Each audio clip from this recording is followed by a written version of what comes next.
Hej, nu er vi i Holbæk på swimmingen, og nu skal vi ud og hente rent vand til vores prøver.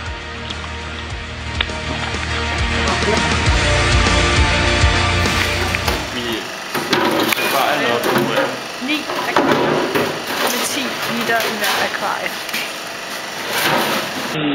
For den der dunker ind på den anden. Nu hælder jeg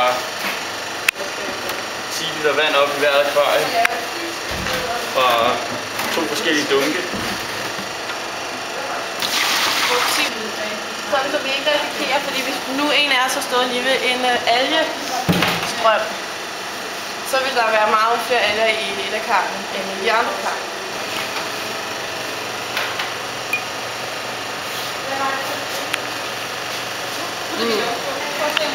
Nu har vi sat strøm til nogle pumper, som skal pumpe ilt ned igennem vandet, som vi kan se herovre.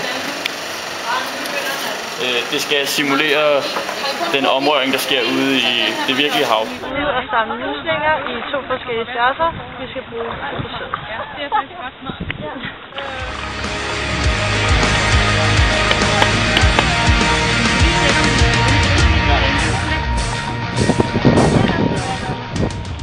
Nu sidder vi og måler islingerne.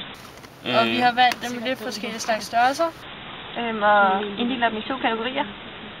De store og de små, og nu sidder vi og måler de små, og de skal være mellem 2 og 3 cm.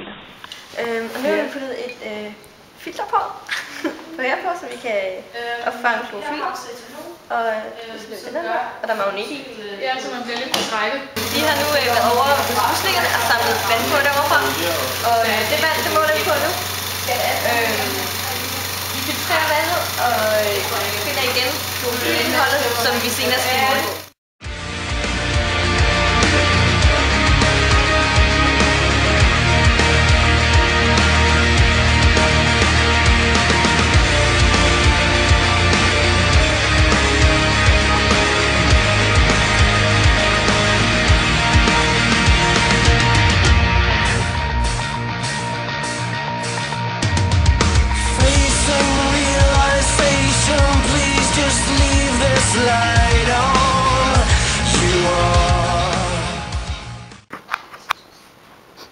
Først 665. Sæt run. God tid. Så får vi tal, som hedder 0,201. Men det kan være, ja. Jeg tror ikke, I har.